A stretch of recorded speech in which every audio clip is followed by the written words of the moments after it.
ఈ రోజు వెన్నుపోటు కోట అందుకున్నవారు సిపిఐ రామకృష్ణ. చెప్పింది చేస్తే చంద్రబాబు ఎందుకు అవుతారు? తప్పు ఎవరిదో చెప్పండి, మీకే ఛాన్స్.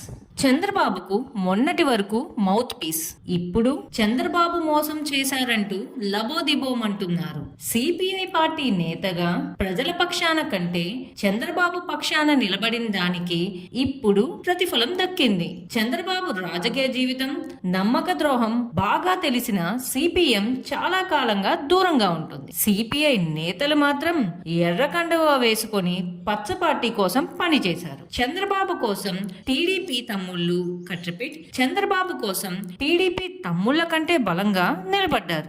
వచ్చే ఎన్నికల్లో పోటీ పెట్టుకుని గెలిస్తే ఎమ్మెల్యే అవుదామని ఆశించారు. కానీ చంద్రబాబులో మార్పు లేదు. తన సహజ శైలిలో భాగంగా ఈసారి తన వెన్నుపోటు అవకాశం సిపిఐ నేతలకు ఇచ్చారు.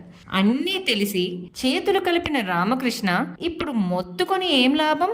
2019 ఎన్నికల తరువాత చంద్రబాబుకు తొలి స్నేహం హస్తం కట్రపిట్ 2019 ఎన్నికల తరువాత చంద్రబాబుకు తొలి స్నేహ హస్తం అందించింది సిపిఐ నేతలే. 2019 ఎన్నికల్లో జనసేనతో కలిసి సిపిఐ పోటీ చేసింది. చెప్పుకోవడానికి కూడా కనీస సంఖ్యలో ఓట్లు రాలేదు. అధికారంలోకి వచ్చిన జగన్ దగ్గరకు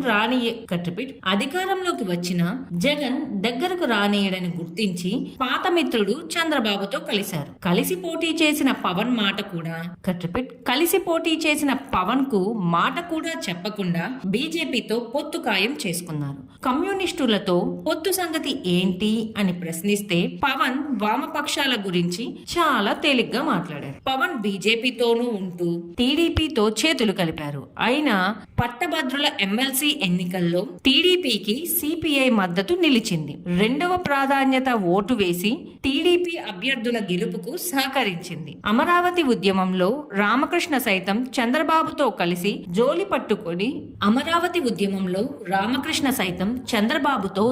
పట్టుకొని నిధుల కోసం సమీకరణలో పాల్గొన్నారు. చంద్రబాబు ఖచ్చితంగా తమకు ప్రాధాన్యత ఇస్తారని రామకృష్ణ భావించారు. ఇక సిపిఐ జాతీయ నేత నారాయణ టీడీపీ ఒకవేళ బీజేపీతో కలిసి వెళ్ళకపోతే తాము పొత్తు పెట్టుకుంటామంటూ ఓపెన్ ఆఫర్ ఇచ్చారు. అక్కడ ఉంది చంద్రబాబు. సాయం చేసిన వారిని గుర్తుంచుకునే రకం కాదు. అవసరం తీరాక ఆమర దూరంలో పెట్టే అరుదైన వ్యక్తిత్వం చంద్రబాబు సొంతం. అంతే. ఇప్పుడు జగన్ తో కలిసి ఎన్నికలు చేయాలంటే కేంద్రంలో ఉన్న బీజేపీ అండ ఉంటే కానీ సాధ్యం కాదు. ఆ పార్టీతో పొత్తుకు కదిలారు. ఇప్పుడు ఈ అంశం పైన స్పందించిన సిపిఐ రామకృష్ణ చంద్రబాబు తీరు పైన మండిపడ్డారు. అసెంబ్లీ, పార్లమెంట్ ఎన్నికల్లో కలిసి పోటీ చేద్దామని మాట ఇచ్చి 5 ఏళ్లు వెంట తిప్పుకొని చంద్రబాబు ఇప్పుడు ఢిల్లీ వెళ్లి బీజేపీ పెద్దల ముందు సాగిలపడ్డారని విమర్శించారు. అమరావతి ఉద్యమంలో కూడా టీడీపీకి తోడుగా ఉన్నాం, అయినా ఇప్పుడు మమ్మల్ని నడి రోడ్డు మీద వదిలేసి బీజేపీ కోసం తహతహలాడుతున్నారని ఆగ్రహం వ్యక్తం చేశారు.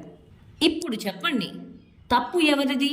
పేదలు, కార్మికులు, సంఘాలను వదిలి చంద్రబాబుతో తిరిగి కమ్యూనిస్టు నేత రామకృష్ణది తప్ప, లేకపోతే తన మార్కు రాజకీయాలతో అవసరానికి వాడుకొని తరువాత వెన్నుపోటు పొడిచి చంద్రబాబుది తప్ప?